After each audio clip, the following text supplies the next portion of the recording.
You ask Tiger to solve. This deals with linear equations with one unknown.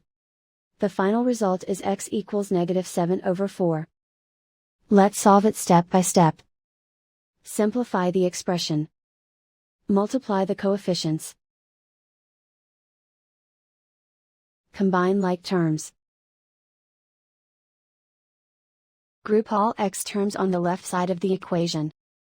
Add 7x to both sides. Group like terms. Simplify the arithmetic.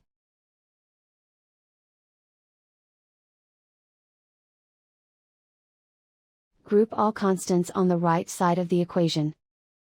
Subtract 7 from both sides. Simplify the arithmetic.